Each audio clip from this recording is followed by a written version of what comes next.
Hello, and welcome to our video about absolute monarchs and specifically the French monarchy. In this video, we'll look at it in really four parts. So the first part is how did we get here where we have these monarchs that are kind of all powerful? The second is defining what absolutism is. The third is looking at a specific example, Louis the 14th, the Sun King. And then the last part is kind of the decline of that absolutism in France leading up to the French Revolution. So let's dive in. How did we get to this point?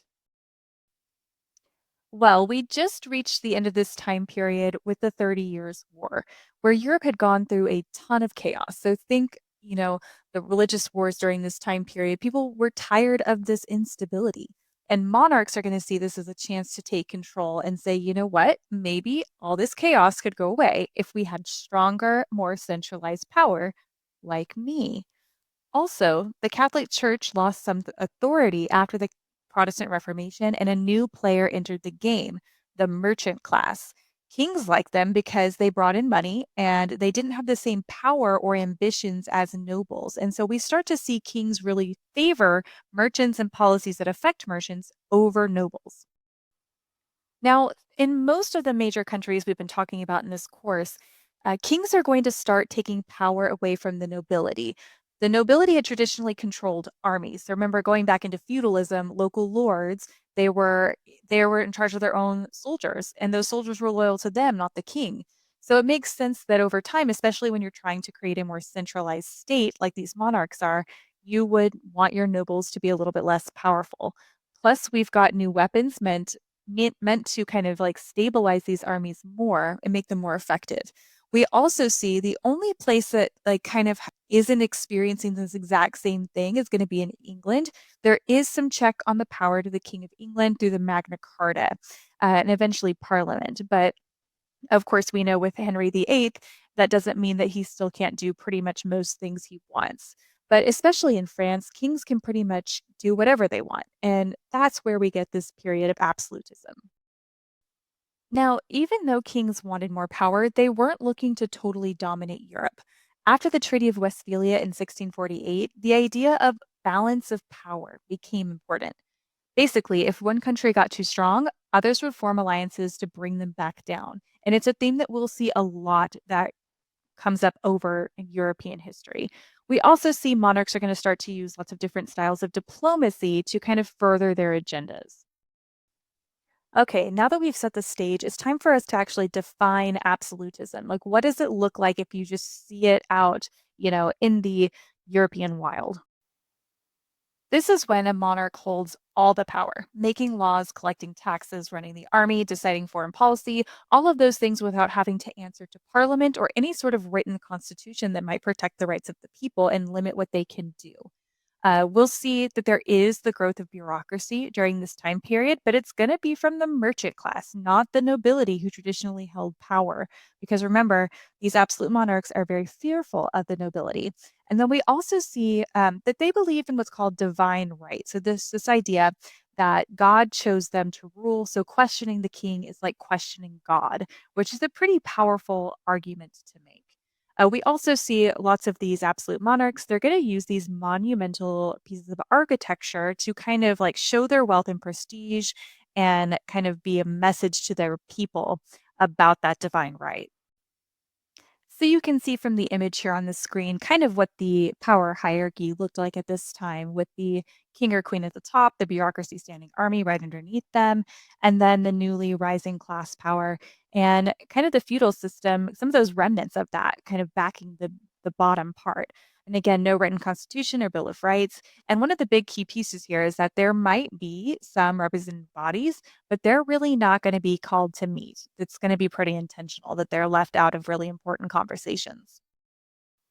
Okay, so let's look more at France in general. So France prior to Louis XIV is ruled by Louis XIII and his regent, Cardinal Richelieu, who laid the foundations for absolutism in France. They banned those private armies by local nobility. They tore down walls. They divided France into 32 districts and appointed what are called intendants to oversee them, which are basically just like government official crony people from the middle class that would report back to them with the doings of the nobility or anybody else that they thought was influential enough to matter. And this system made sure that the king's policies reached every corner of France. So, this consolidation of state power is what's going on right about the time that Louis XIV, or the Sun King, takes control. Now, Louis becomes king at the age of 5, and so he had a regent that was ruling for him called Cardinal Mazarin. And during this time period, this thing called the Fronde happens. So it's where the nobility see this, opportunity for them to seize power. And they, basically form an insurrection. And so the nobles and princes lead a rebellion against Louis in an attempt to gain power. And ultimately, they are unsuccessful. And Louis never forgets this. I mean, he may be 5 years old, but it's burned in his memory. And from then on, he is determined to keep the nobles under control. And the policies that he creates really strictly do this. Now, one of Louis's main advisors is going to be this guy named Jean-Baptiste Colbert, and he is going to create the idea of mercantilism specifically, the idea that wealth is power and that the government should heavily control the economy. And we'll talk more about mercantilism a little bit later on. But other things that he's big on, think tariffs, roads, canals, and colonial expansion, specifically immigrating to Canada and connecting that bond a little bit stronger. And he is kind of advising Louis during this time too to revoke the Edict of Nantes, which it is that treaty that allowed Protestants to practice their faith in France peacefully, the Huguenots, remember? So this is going to lead to a lot of Protestants leaving France. They're going to take their skills and their money with them, and they're going to flee to places like England or the Dutch Republic or the New World because of Louis's policies trying to unify his people religiously. And all of these things culminate to lead to Louis's kind of catchphrase, if you will, "L'État c'est moi, the state is me, I am the state." And he really means all of this. He truly thinks everything revolves around him, literally and symbolically. That's why he calls himself the Sun King. He uses art, science, and culture to glorify himself and France.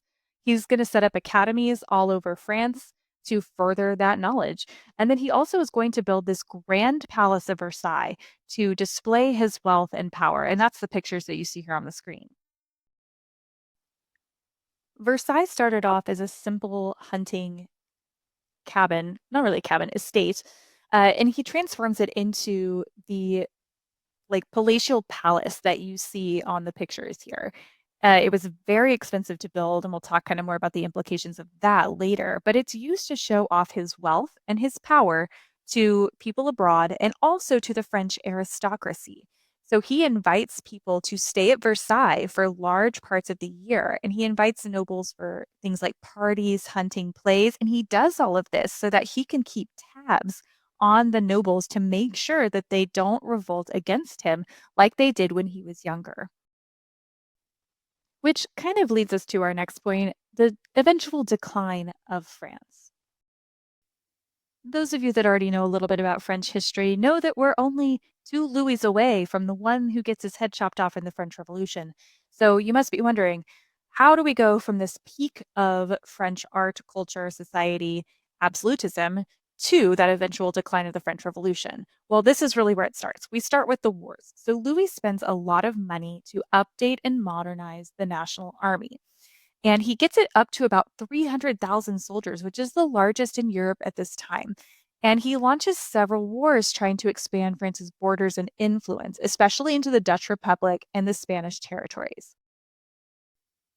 So you can see here from this list the wars that he participates in. Overall, it takes up about 2/3 of his reign, him fighting in these wars. And he's not really gaining a ton of wealth and prestige with them in each one. A lot of them are expensive and they're not kind of paying out in the end. But the most kind of influential one during his reign is going to be the Spanish War of Succession. And it's kind of a whole soap opera in itself. So Spain has been ruled now for a while by Habsburg family members, and these kings are getting weaker and weaker physically because they keep intermarrying within their own royal bloodline. Like they're marrying their first cousins, and it's just getting real dicey in the genetic field. So you look and see this is King Carlos II. He's also called Charles II, just depending on which language you're speaking when you talk about it. But he has this like really pronounced Habsburg jaw that basically he couldn't like chew his food all the way. Um, he can't walk towards the end. He's mentally impaired. He can't have children. And so basically, when this guy's pretty young, they realize, he's not going to be our long-term solution to be king. So we need to start thinking about like who's going to take over. And Louis, of course, thinks that he should basically take over the throne because he's married to a Spanish princess, of course. And so his children and grandchildren should be the ones to take over. But this really upsets that balance of power that the rest of Europe has decided that they want to maintain. And so they think that France would get way too powerful if they're united with Spain, and that would just kind of ruin the balance of power. So everybody goes to war again, as Europe just does, apparently, to stop Spain from doing that, or stop France from doing that. But this all ends with the Treaty of Utrecht, where France does not get to unite with Spain, but Louis's grandson does get the Spanish throne. And some big takeaways from this: Britain comes out ahead. They're going to gain Gibraltar and the Asiento, which is the slave trade contract from Spain. Austria is going to get the Spanish Netherlands, and a few smaller kingdoms get upgrades too. But the big takeaways is basically that Europe will not let one country dominate the continent. Louis's wars expanded France's territory a little bit, but it came at a huge cost. His aggressive foreign policy united Europe against him. And worse, France was left in massive debt. And that debt doesn't just go away. It's actually what's going to help lead to the French Revolution about 80 years later. So that's really what starts that decline. So that's the end of our tale about absolutism in France and specifically Louis XIV. You'll definitely see him show up on the AP exam, especially around themes like centralization of power, the role of the nobility, religious policies, and economic systems like mercantilism and the balance of power in Europe. So try to keep all those things in mind. Thanks for watching.